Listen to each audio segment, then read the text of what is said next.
네.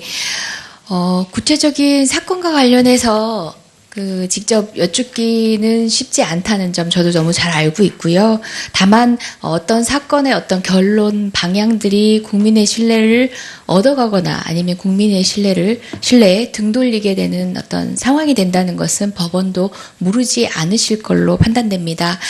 통상 여론에 의한 재판이 되어서도 안 되고 법관의 독립된 소신과 양심에 따라서 진행되어야 하지만 그것들이 국민 일반의 법감정 그리고 우리 헌법을 제정한 주권자의 의지와 다른 판결이 될 때는 결국은 법원 스스로 신뢰를 허무는 또 하나의 계기가 될 것입니다. 제가 말씀드리는 판결은 삼성 이재용 판결입니다.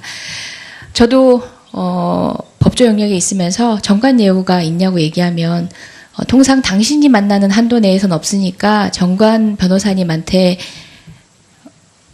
큰 금원을 들고 가는 일은 없었으면 좋겠다라고 조언을 했습니다. 왜냐하면 우리 사회의 법관들은 그 정도에 왔다 갔다 할 만큼 스스로의 양심을 저버리지 않는 분이라는 확신이 저한테 있었기 때문입니다. 다만 제가 의뢰인한테 하는 말이 그겁니다. 삼성은 다르다. 당신이 삼성이냐라고 얘기를 합니다. 삼성쯤 되면 모르겠다 이런 생각이 여지없이 또 입증되는 게 이번 판결들이었던 것 같습니다. 도저히 법률가로서도 납득되지 않는 판결들에 국민들도 공분하고 있습니다. 무엇보다 안전보험 업무 수첩의 증거 능력 관련해서 이제 사실상 납득하기 어려운 지점이 있고 유사한 신동빈 판결에서는 다른 판결이 나오기도 했습니다. 그 법리적인 쟁점을 가지고 다투고자 함은 아닙니다. 또한 그 가운데 포괄적 현안으로 승계 작업이 없었다라고 얘기하는 부분도 국민들이 납득을 못하고 있는 부분 중에 하나지요.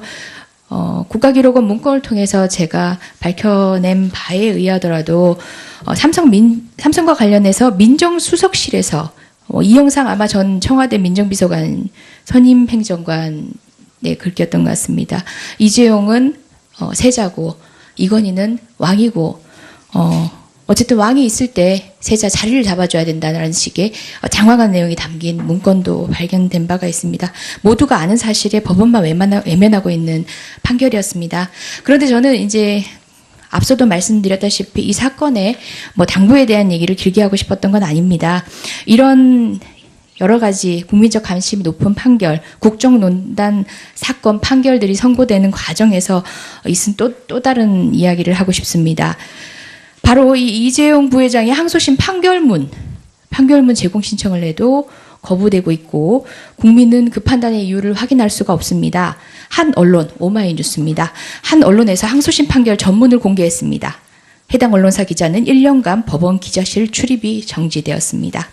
1, 2심 판결문 전문을 공개하지 않는다는 그런 관례에 따르지 않았다는 이유입니다. 헌법 109조는 재판의 심리와 판결은 공개한다라고 되어 있는데요. 사실 우리가 접해서 확인할 수 있는 판결문은 일부에 불과합니다. 오늘 업무보고를 통해서도 투명한 공개를 통한 국민의 알 권리 보장과 사법에 대한 신뢰 확보를 위해서 판결문 공개하겠다고 밝히신 바 있는데요.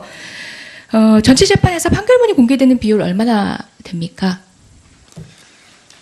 판결문 2013년부터 형사 판결이 전부 원칙적으로 공개되고 있고 민사 판결은 2015년부터 다 공개를 하고 있습니다. 다만 그 판결 그대로 공개하는 것이 아니라 비실명화 조치를 취해야 되기 때문에 시간이 걸리고 또 제한될 수가 있습니다. 그렇다고 하더라도 비실명화 조치를 위한 기간 이후에도 공개되지 않는 판결이 더 많다라고 알고 있습니다. 여튼 공개되는 비율 관련해서 제가 재차 의원실을 통해서 확인하도록 하겠습니다. 헌법 109조에 따르면 그 판결의 공개가 규정돼 있지만 예외적으로 안전보장, 안녕질서, 선량한 풍속 해할 염려가 있을 때는 결정으로 공개하지 않는다.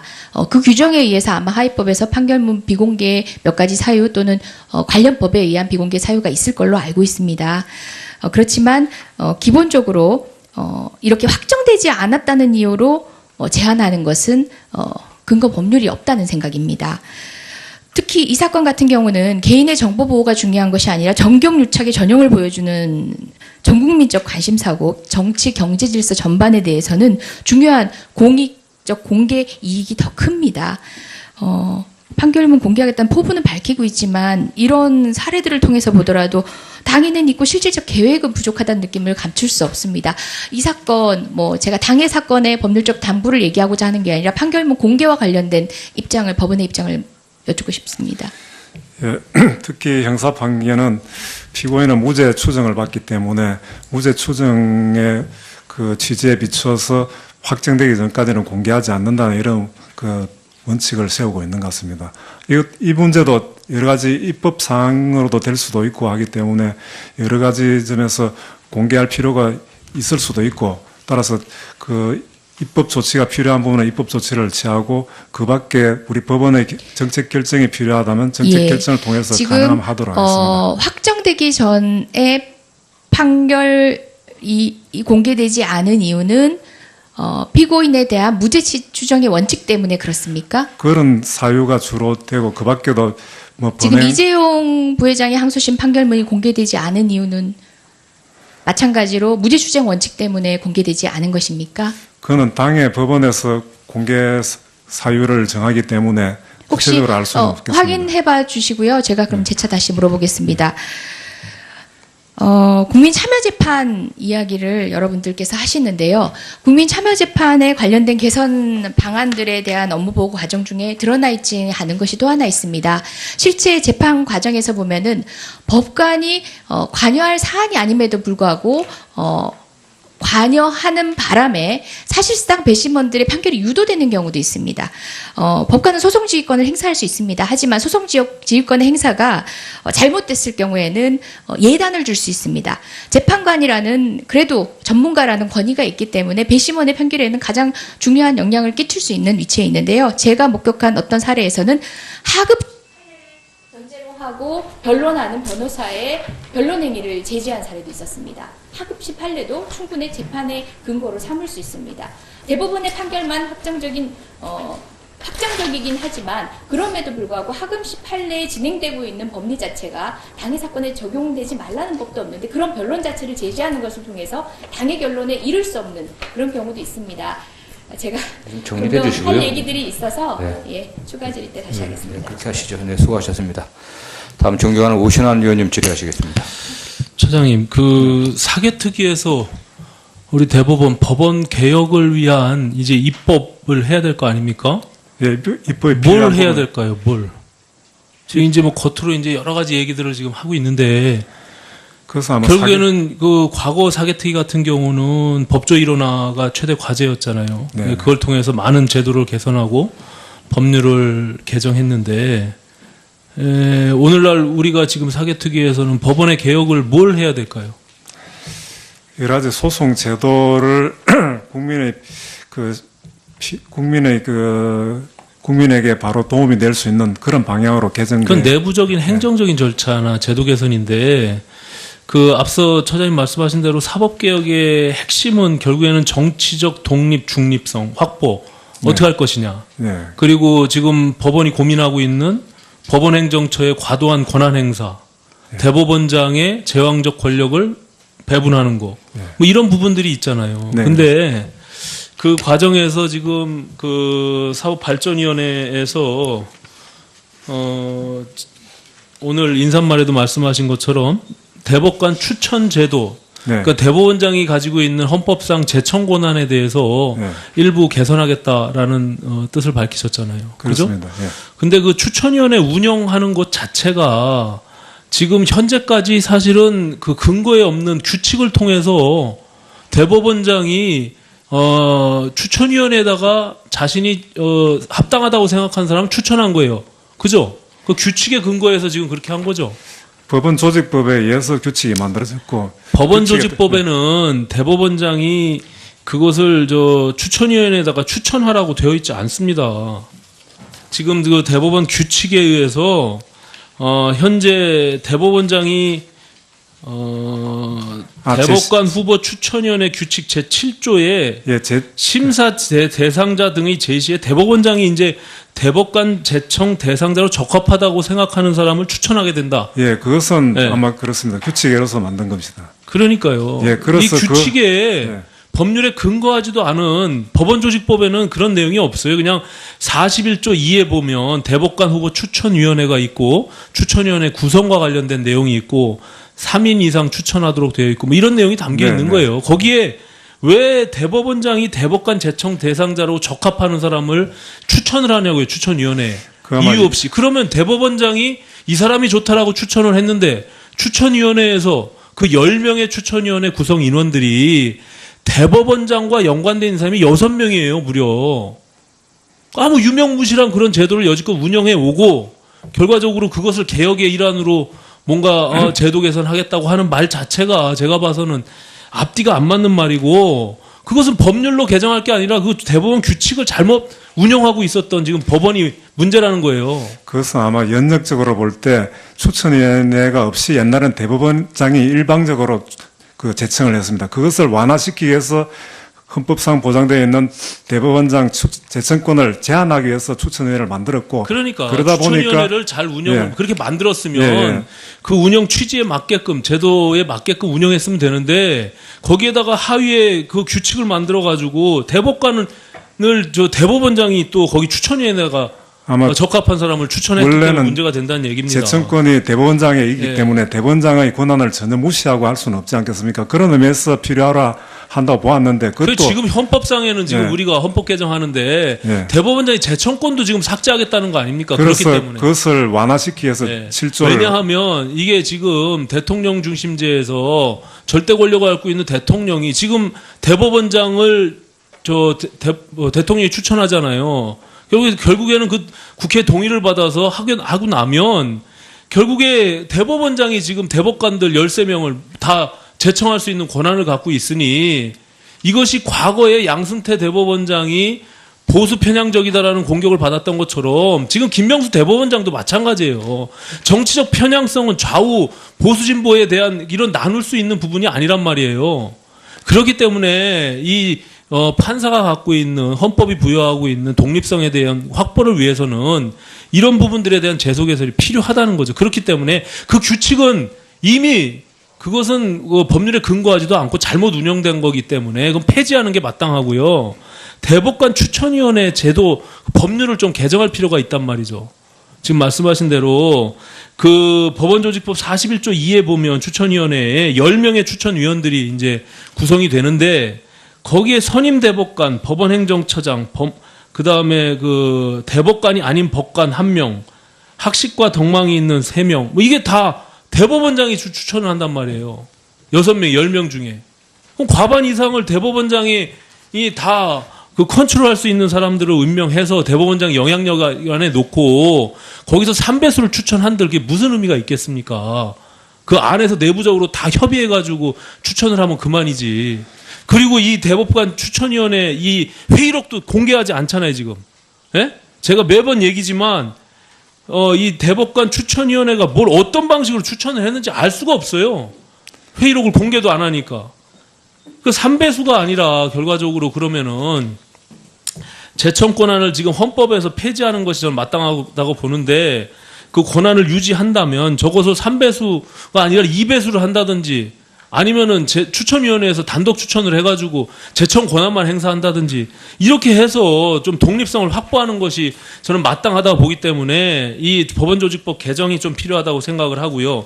또 한 가지는 지금 법원행정처의 권한을 지금 문제 삼고 있잖아요. 지금 법관회의에서도 그렇고 그 과거의 법원행정처장을 대법관이 하지 않은 경우가 있습니다. 알고 계세요? 네, 그렇습니다. 예.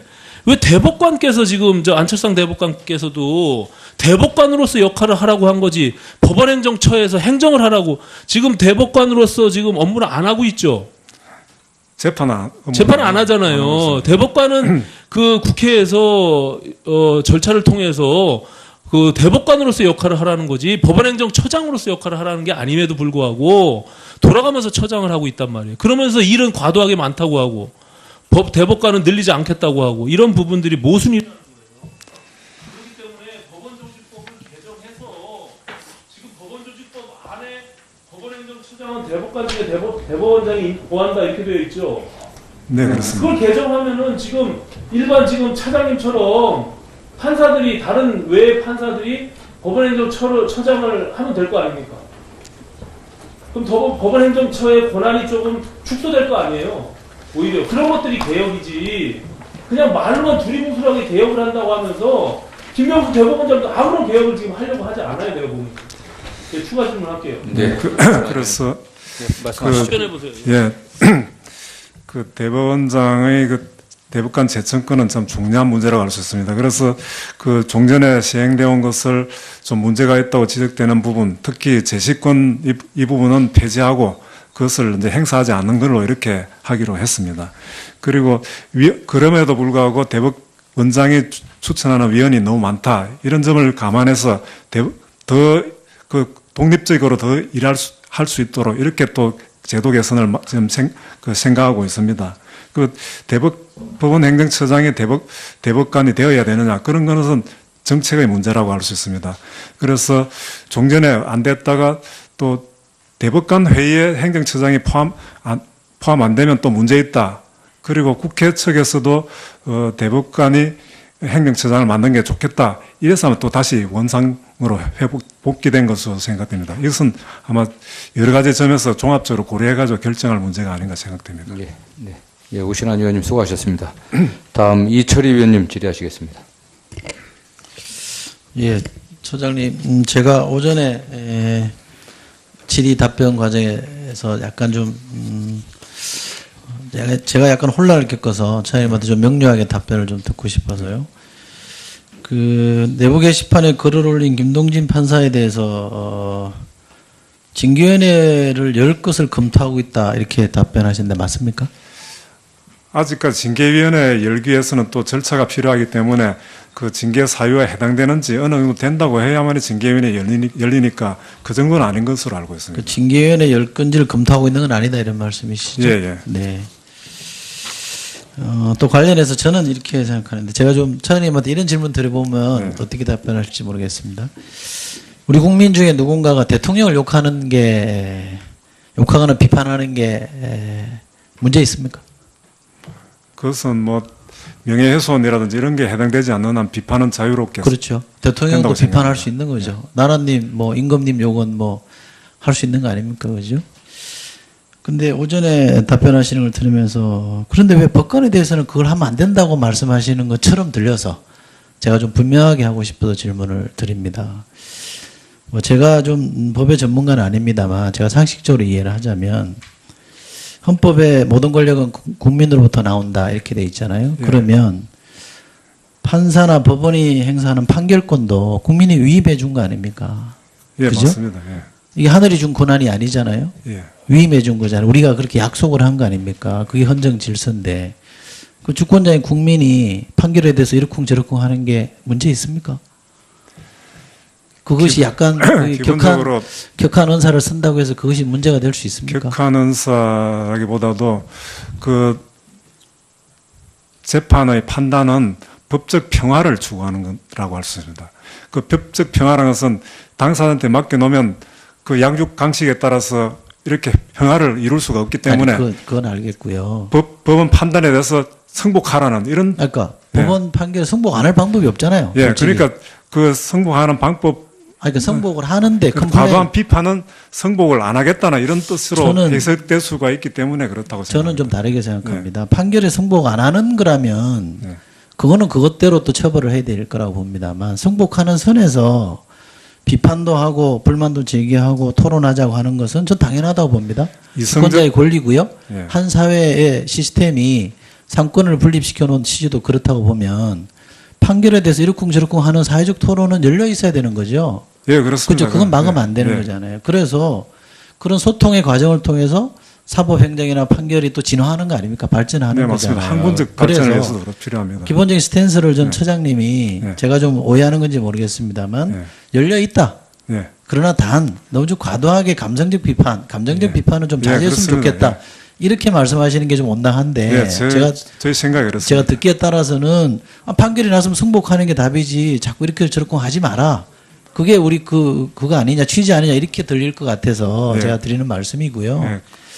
또 제가 높아심 때문에 말씀드리자면 독립은 존중돼야 됩니다. 지금 우리 저 처장님 말씀하시는데 저는 전적으로 동의합니다. 법관의 판결은 흔들면 안 되죠. 외부에서도 내부에서도 흔들면 안 된다고 저는 생각합니다. 그런데 법관의 독립이라고 해서 사법부가 성역화될 건 아니잖아요. 취해법권제는 아니잖아요. 그죠? 예. 성역은 아니잖아요. 얘기할 수 있는 거 아닙니까? 법관의 독립이 법관을 위한 것이 아니고 국민을 위한 것이라고 그렇죠. 할 수 있습니다. 맞습니다. 예. 오르신 말씀이. 그러니까 권력이나 이런 것으로부터 부당한 압력으로부터 독립해야 되는 건 맞는 거죠. 그러나 제가 말씀드렸다시피 법관이 독립이라는 명분 하에 마음대로 어떤 결정이든 마음대로 내린 결정 판결에 대해서 무조건 따라야 되고 존중해야 된다. 이렇게 가는 거는 좀 과도한 결론이다라는 말씀을 제가 드리고 싶어서 오전 질의답변 과정을 제가 말씀드렸고요. 기왕이면 사법 불신이라는 게 굉장히 심각하고 우리 여기 의원님도 그런 질의를 하셨기 때문에 사법 불신을 해소하는 거는 국민 신뢰를 얻는 거잖아요. 네, 판결이 그렇습니다. 그만큼 국민 신뢰를 얻으면서 자동적으로 해결될 문제이기 때문에 판결에 무조건 따라라 이런 식으로 오해될 수 있는 언급은 좀 좋지 않다 이런 말씀을 제가 꼭 좀 드리고 싶어서 말씀을 드렸고요. 저도 이게 보니까 법원 행정처가 굉장히 센 데더만요. 저는 잘 몰랐는데 보니까 그래서 지금 법원 행정처도 개혁 중에 있다고 제가 들었습니다만 법원 행정처 차장님 어디 가신 모양인데 차장 34명 중에 23명이 대법관이 되셨네요. 통계를 보니까 그렇게 나와 있네요. 또 4명이 헌법재판소 재판관으로 가셨습니다. 3명은 또 그중에 3명은 대법원장도 지냈고 총리까지 지내신 분이 또 2명이 있으시네요. 그렇게 따지면 현 차장님을 제외한 걸로 통계를 내면 법원행정처 차장 중에 82%가 대법관급으로 헌법재판소장까지 치면 승진한 걸로 되어 있습니다.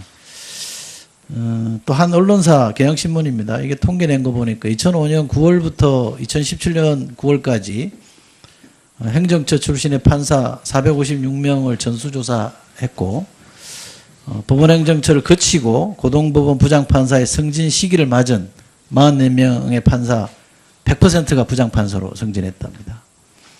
일선 판사 가운데 고등법원 부장판사 승진율은 15%밖에 안 됩니다.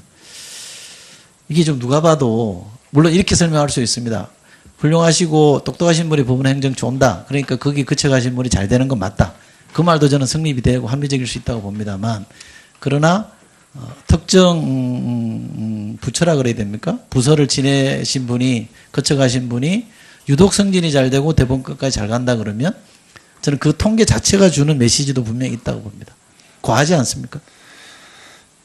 예, 통계가 제대로 반영된 데는 약간 의문의 여지가 있지만은 그 행정처가 요직이라고 생각하는 것은 저는 잘못됐다고 생각합니다.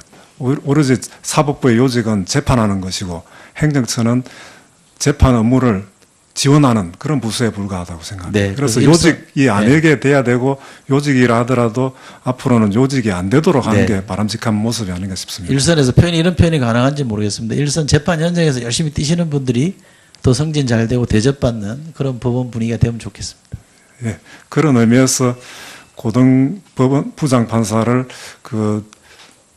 각 기수별로 선발하는 그런 제도도 폐지한 것이 바로 그런 이유에서 기한다고 생각합니다.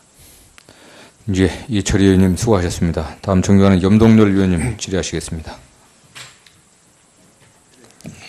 태백 행성 용월평창정선의 염동열 의원입니다. 처장님, 지금 사법개혁을 부르짖는 것은 우리 사법 기관들이 국민 신뢰도가 좀 낮다라는 것 때문에 그런 국민적 요구가 크다는 거 아시죠? 네, 알고 있습니다. 아마 OECD 국가 중에서 이제 조사를 해봤더니까 54% 정도가 평균인데 우리나라는 27%뿐이 안 돼요. 그리고 54개국에서 39위 정도 매우 낮은 편인데 그 이유가 어디에 있다고 보십니까? 지금까지는 적은 인력으로서 국가의 막중한 사법권을 부담하고 있기 때문에 아주 효율성을 중요시했습니다. 그러다 보니까 국민들의 기대에 못 미치는 그런 것도 있었다고 생각합니다. 그렇지만 이제 좀 생각을 바꿔서 국민이 원하는 그런 재판을 할 수 있도록 지금 노력하고 있는 중입니다. 네, 지금 말씀하신 걸 이제 풀어보면 이제 우리가 크게 이슈로 이제 이렇게 봅니다. 전관 예우 문제에 있어서의 어떤 국민 다수가 상당히 이해하지 못하는 부분이 있고요. 그리고 아마 사법부가 정치적 편향성이 있다라고 하는 것도 느끼는 것 같아요. 이제 아마 크게 얘기하면 이 두 가지 정도의 요인이 있다고 보는데 지금 말씀하셨듯이 저는 과연 우리 법원 행정 서비스가 어디까지 와 있는가. 저는 이제 국민 욕구가 여러 가지 행복한 삶을 사는데 목적이 있고 또 복지에도 충분한 국가의 지원이 있어야 되겠습니다만은 이런 법률적 행정 서비스도 굉장히 중요하다 이렇게 생각합니다. 그래서 몇 가지 좀 묻겠습니다. 우리 법원 행정처에서 보는 대국민 서비스라고 그럴까 지원 여러 가지 프로그램이라고 그럴까 이런 거 대부분 어떤 것들이 있습니까? 법원에서 하는 것은 일단 재판이 제일 중요하고 예, 예. 그 다음에 등기라든지 호적이라든지 공탁 이런 그 행정적인 지원이 있습니다. 네. 그 중에서 제일 중요한 게 그 재판이고 재판이란 것은 그 국민에게 아주 편리하면서도 또 공정하고 또 투명하면서도 결론이 정확한 그런 재판을 하는 것이라고 생각합니다. 네, 어떤 사건에 대해서 때로는 이제 사법기관, 이제 조사기관인 경찰이나 검찰에 대한 문제가 좀 있다 하더라도 재판만큼 공정히 할 것이다라고 하는 국민적 기대가 있거든요. 사실 네. 그래서 이 법원의 공정성이라고 하는 것은 오히려 국민 사법기관의 신뢰도를 높이는 데 매우 중요한 요소다 이렇게 좀 보고 있고요. 지금 말씀하신 대로 재판 외에 국선 변호인도 어떻게 보면 국민 법원 행정 서비스라고 봐야 되죠. 그런가요? 법원이라기보다도 네. 국민의 그 보좌하는 그런 기능을 한다고 생각합니다. 우리가 노스쿨을 했을 때 그 목적이 어떻게 보십니까? 노스쿨은 지금은 옛날 굴뚝 산업 시대에는 매매, 임대차 이런 것이 주요 법률 문제였다면 지금은 항공, 우주까지 나아가기 때문에 그 법조인들도 그 분야에 잘 하기 위해서는 법조인이 돼서 그런 업무를 하는 것보다도 그런 업무를 한 사람이 법조인이 되는 게 더 좋다는 이런 입장에서 여러 가지 다양성 있게 법조인을 배출하기 위한 그런 제도라고 생각합니다. 그 다양성 있는 사회에 다양성 있는 전문가가 판사가 되시든 또 변호사가 되시든 실제로 법조계에 있음으로 인해서 보다 시대적인 이런 변화에 잘 대처한다는 의의가 있고 또 한편으로는 많은 변호사나 법조인을 배출함으로 인해서 국민 이 법률 서비스가 좀 좋을 수 있다. 접근성이 좀 용이할 수 있다. 그리고 네. 실질적으로 우리가 좀 높게 책정되어 있는 수임료도 낮출 수 있는 효과가 있다. 그런 것도 부수적으로 있는 것이라 좀 봅니다. 그런 차원에서 저는 국민 서비스로 본다면 그 동네 변호사라고 지금 운영하고 계시죠? 동네 변호사 그런 제도는 아니지만 그런 네. 식으로 운영되고 있는 것도 그것 우리 알고 있습니다. 법원 행정처에서 실질적으로 운영하고 있는 건 아닙니까? 그런 것은 변호사는 변호사협회에서 하는 겁니까? 예, 변호사협회에서. 네. 그것을 만약에 우리 법원 행정처에서 그러한 제도를 좀 도입한다고 한다면 지역이나 그리고 국민들 중에서 굉장히 사각지대에 있는 어려운 사람이라든가 여러 가지 좀 소득이라든가 여러 가지 상황이 좀 어려운 분들한테 이런 법률적 행정 서비스를 국선 변호인처럼 미리 사전에 할 수 있는 제도를 많이 만든다고 한다면 저는 대국민 우리 법원 행정 서비스가 되지 않겠나는 생각을 좀 해봅니다. 어떻게 보면 변호사협회에서 하는 것과 좀 경계선에 좀 모호하지만 혹시 우리 처장님께서 그런 쪽으로 이 법률 행정 서비스를 하겠다라고 하는 그런 여러 가지 제도를 만든다고 한다면 어떻겠는가 하는 것을 질의드립니다. 법원의 업무는 공정성이 제일 중요하지만은 또 중립성도 필요하다고 할 수 있습니다. 그런데 법원과 변호사는 서로 대척 관계에 있기 때문에 법원에서 변호사 제도를 운행한다는 것은 그 사법의 본질상 좀 안 맞는 부분도 있을 수 있기 때문에 그런 점은 아주 예외적으로 필요한 부분도 있겠지만은 전반적으로 하는 것은 좀 어렵지 않을까 이런 생각이 듭니다. 예를 들어 이제 변호사의 어떻게 보면 영역을 예. 이렇게 경계선을 넘는다고 보시는 겁니까?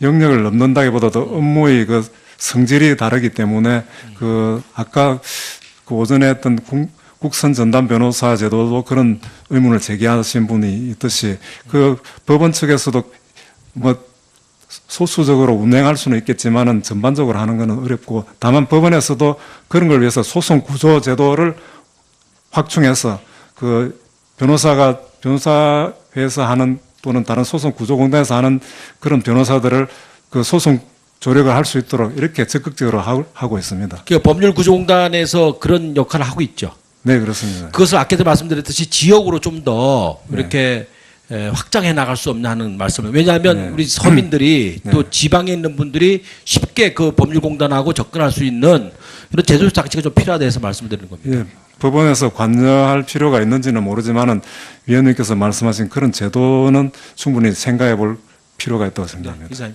네. 염동열 위원님 수고하셨습니다. 다음 존경하는 윤상직 위원님 질의하시겠습니다. 예. 자, 와 판결은 공개한다라고 돼 있는데요. 사실 우리가 접해서 확인할 수 있는 판결문은 일부에 불과합니다. 오늘 업무 보고를 통해서도 투명한 공개를 통한 국민의 알 권리 보장과 사법에 대한 신뢰 확보를 위해서 판결문 공개하겠다고 밝히신 바 있는데요. 전체 재판에서 판결문이 공개되는 비율 얼마나 됩니까? 판결문은 그 2013년부터 형사 판결이 전부 원칙적으로 공개되고 있고 민사 판결은 2015년부터 다 공개를 하고 있습니다. 다만 그 공개를 판결 그대로 공개하는 것이 아니라 비실명화 조치를 취해야 되기 때문에 시간이 걸리고 또 제한될 수가 있습니다. 그렇다고 하더라도 비실명화 조치를 위한 기간 이후에도 공개되지 않는 판결이 더 많다라고 알고 있습니다. 여튼 공개되는 비율 관련해서 제가 재차 의원실을 통해서 확인하도록 하겠습니다. 헌법 109조에 따르면 그 판결의 공개가 규정돼 있지만 예외적으로 뭐 안전보장, 안녕질서, 선량한 풍속 해야 할 염려가 있을 때는 뭐 결정으로 공개하지 않는다. 그 규정에 의해서 아마 하위법에서 판결문 비공개 몇 가지 사유 또는 관련 법에 의한 비공개 사유가 있을 걸로 알고 있습니다. 그렇지만 기본적으로 이렇게 확정되지 않았다는 이유로 제한하는 것은 근거 법률이 없다는 생각입니다. 특히 이 사건 같은 경우는 개인의 정보 보호가 중요한 것이 아니라 정경유착의 전형을 보여주는 전국민적 관심사고 정치 경제 질서 전반에 대해서는 중요한 공익적 공개 이익이 더 큽니다. 판결문 공개하겠다는 포부는 밝히고 있지만 이런 사례들을 통해서 보더라도 당위는 있고 실질적 계획은 부족하다는 느낌을 감출 수 없습니다. 이 사건, 제가 당해 사건의 법률적 담보를 얘기하고자 하는 게 아니라 판결문 공개와 관련된 입장을, 법원의 입장을 여쭙고 싶습니다. 예, 특히 형사 판결은 피고인은 무죄 추정을 받기 때문에 무죄 추정의 그 취지에 비춰서 확정되기 전까지는 공개하지 않는다는 이런 그 원칙을 세우고 있는 것 같습니다. 이 문제도 여러 가지 입법 사항으로도 될 수도 있고 하기 때문에 여러 가지 점에서 공개할 필요가 있을 수도 있고 따라서 그 입법 조치가 필요한 부분은 입법 조치를 취하고 그 밖에 우리 법원의 정책 결정이 필요하다면 정책 결정을 통해서 가능하면 하도록 하겠습니다. 확정되기 전에 판결이 공개되지 않은 이유는 피고인에 대한 무죄 추정의 원칙 때문에 그렇습니까? 그런 사유가 주로 되고 그 밖에도 지금 이재용 부회장의 항소심 판결문이 공개되지 않은 이유는 마찬가지로 무죄 추정 원칙 때문에 공개되지 않은 것입니까? 그는 당의 법원에서 공개 사유를 정하기 때문에 혹시 구체적으로 알 수는 없겠습니다. 확인해봐 주시고요. 제가 그럼 재차 다시 물어보겠습니다. 국민참여재판 이야기를 여러분들께서 하시는데요. 국민참여재판에 관련된 개선 방안들에 대한 업무보고 과정 중에 드러나 있지 않은 것이 또 하나 있습니다. 실제 재판 과정에서 보면은 법관이 관여할 사안이 아님에도 불구하고 관여하는 바람에 사실상 배심원들의 판결이 유도되는 경우도 있습니다. 법관은 소송지휘권을 행사할 수 있습니다. 하지만 소송지휘권의 행사가 잘못됐을 경우에는 예단을 줄 수 이 사람이 좋다라고 추천을 했는데 추천위원회에서 그 10명의 추천위원회 구성 인원들이 대법원장과 연관된 사람이 6명이에요, 무려.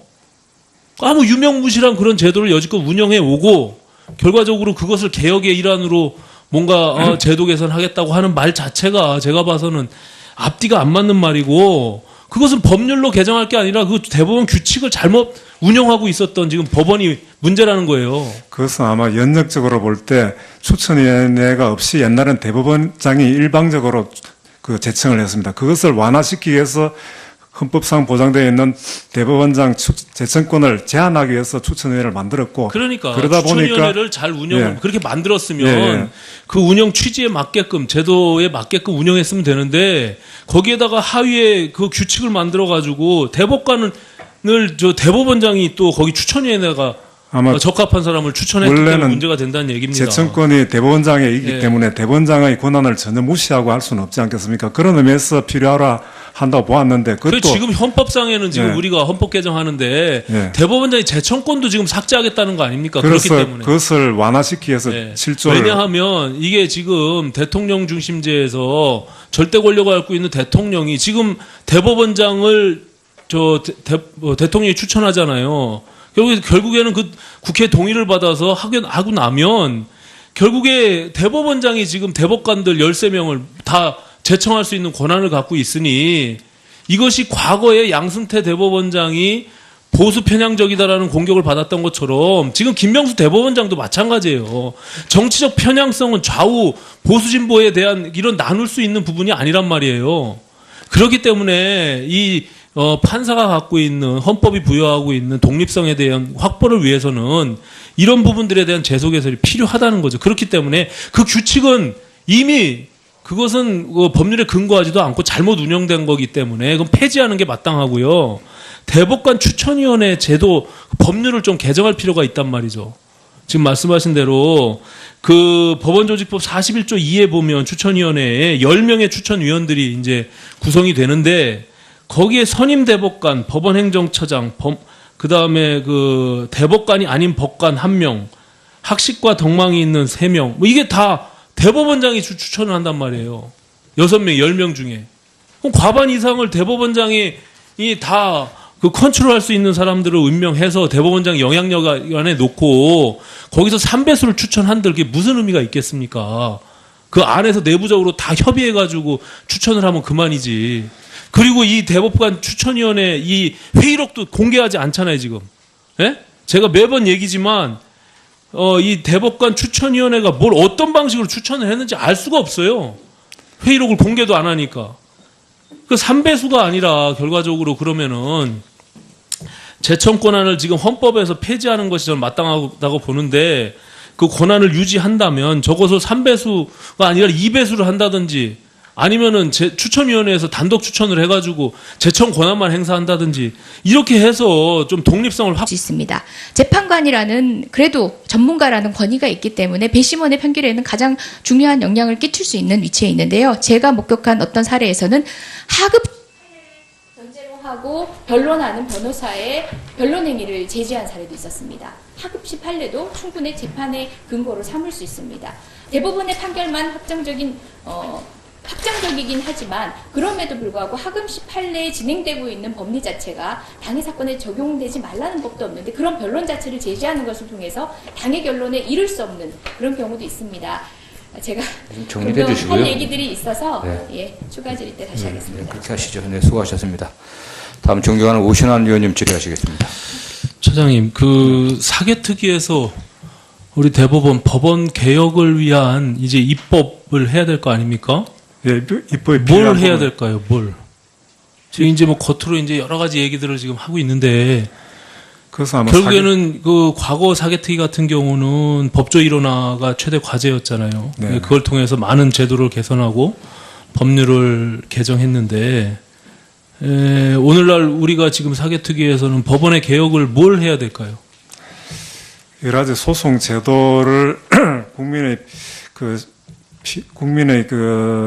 국민에게 바로 도움이 될 수 있는 그런 방향으로 개정돼. 그건 내부적인 행정적인 절차나 제도 개선인데 그 앞서 처장님 말씀하신 대로 사법개혁의 핵심은 결국에는 정치적 독립, 중립성 확보 어떻게 할 것이냐. 네. 그리고 지금 법원이 고민하고 있는 법원행정처의 과도한 권한 행사, 대법원장의 제왕적 권력을 배분하는 거, 뭐 이런 부분들이 있잖아요. 네. 근데 그 과정에서 지금 그 사법발전위원회에서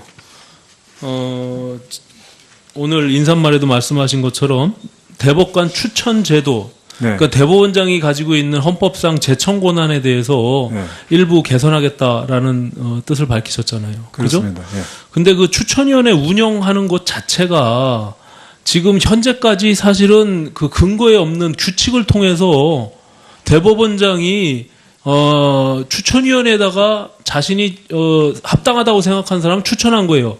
그죠? 그 규칙의 근거에서 지금 그렇게 한 거죠. 법원 조직법에 의해서 규칙이 만들어졌고 법원조직법에는 대법원장이 그것을 추천위원회에다가 추천하라고 되어 있지 않습니다. 지금 그 대법원 규칙에 의해서 현재 대법원장이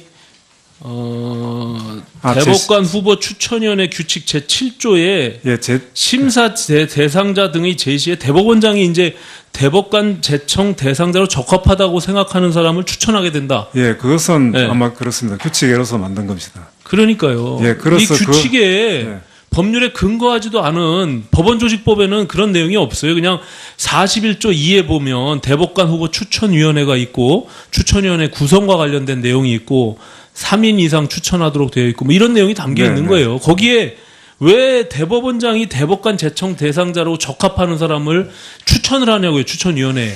아마 이유 없이. 그러면 대법원장이 네.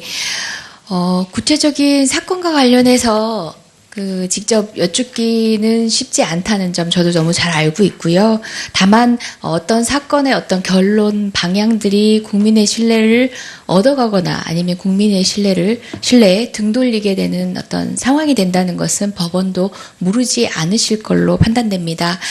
통상 여론에 의한 재판이 되어서도 안 되고 법관의 독립된 소신과 양심에 따라서 진행되어야 하지만 그것들이 국민 일반의 법감정 그리고 우리 헌법을 제정한 주권자의 의지와 다른 판결이 될 때는 결국은 법원 스스로 신뢰를 허무는 또 하나의 계기가 될 것입니다.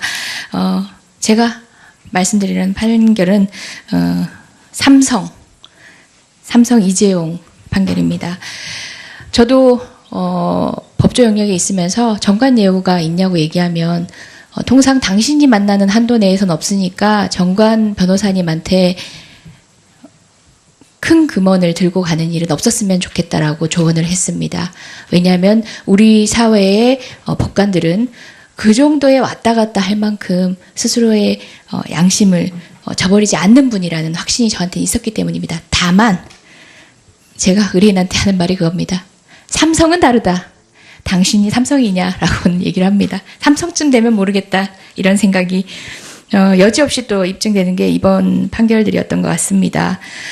도저히 법률가로서도 납득되지 않는 판결들에 국민들도 공분하고 있습니다. 무엇보다 안전보험 업무 수첩의 증거 능력 관련해서 이제 사실상 납득하기 어려운 지점이 있고 유사한 신동빈 판결에서는 다른 판결이 나오기도 했습니다. 그 법리적인 쟁점을 가지고 다투고자 함은 아닙니다. 또한 그 가운데 포괄적 현안으로 승계 작업이 없었다라고 얘기하는 부분도 국민들이 납득을 못하고 있는 부분 중에 하나지요. 국가기록원 문건을 통해서 제가 밝혀낸 바에 의하더라도 삼성과 관련해서 민정수석실에서 이영상 아마 전 청와대 민정비서관 선임 행정관의 글귀였던 것 같습니다. 이재용은 세자고 이건희는 왕이고 어쨌든 왕이 있을 때 세자 자리를 잡아줘야 된다는 식의 장황한 내용이 담긴 문건도 발견된 바가 있습니다. 모두가 아는 사실에 법원만 외면하고 있는 판결이었습니다. 그런데 저는 이제 앞서도 말씀드렸다시피 이 사건의 당부에 대한 얘기를 길게 하고 싶었던 건 아닙니다. 이런 여러 가지 국민적 관심이 높은 판결, 국정농단 사건 판결들이 선고되는 과정에서 있은 또 다른 이야기를 하고 싶습니다.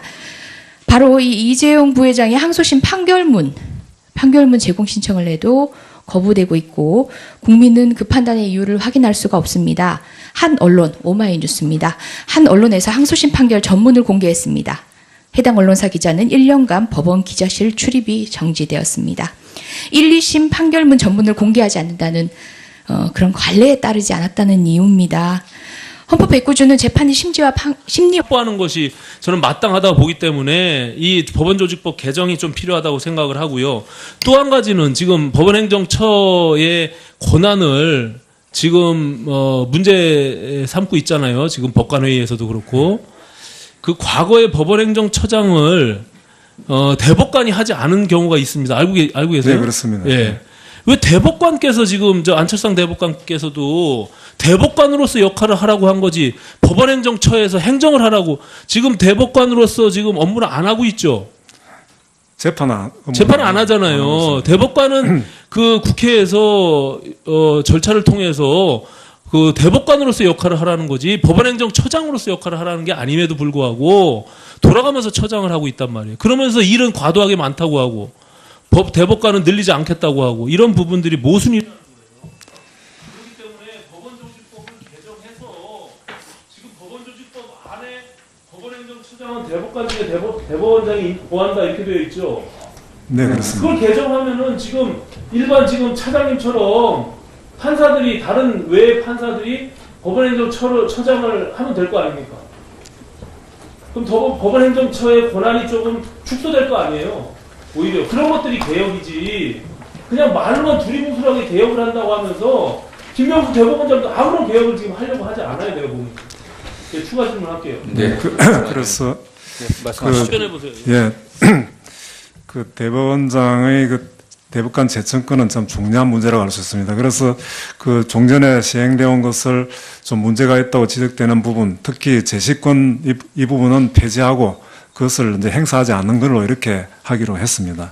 그리고 그럼에도 불구하고 대법원장이 추천하는 위원이 너무 많다. 이런 점을 감안해서 더 그 독립적으로 더 할 수 있도록 이렇게 또 제도 개선을 지금 생각하고 있습니다. 그 법원 행정처장이 대법관이 되어야 되느냐 그런 것은 정책의 문제라고 할 수 있습니다. 그래서 종전에 안 됐다가 또 대법관 회의에 행정처장이 포함 안 되면 또 문제 있다. 그리고 국회 측에서도 대법관이 행정처장을 만든 게 좋겠다. 이래서 하면 또 다시 원상으로 복귀된 것으로 생각됩니다. 이것은 아마 여러 가지 점에서 종합적으로 고려해가지고 결정할 문제가 아닌가 생각됩니다. 예, 네. 예, 오신환 의원님 수고하셨습니다. 다음 이철희 의원님 질의하시겠습니다. 예, 처장님, 제가 오전에 질의 답변 과정에서 약간 좀 제가 약간 혼란을 겪어서 처장님한테 좀 명료하게 답변을 좀 듣고 싶어서요. 그 내부 게시판에 글을 올린 김동진 판사에 대해서 징계위원회를 열 것을 검토하고 있다 이렇게 답변하셨는데 맞습니까? 아직까지 징계위원회 열기 위해서는 또 절차가 필요하기 때문에 그 징계 사유에 해당되는지 어느 정도 된다고 해야만이 징계위원회 열리니까 그 정도는 아닌 것으로 알고 있습니다. 그 징계위원회 열 건지를 검토하고 있는 건 아니다 이런 말씀이시죠? 예, 예. 네. 또 관련해서 저는 이렇게 생각하는데 제가 좀 차장님한테 이런 질문 드려보면 네. 어떻게 답변하실지 모르겠습니다.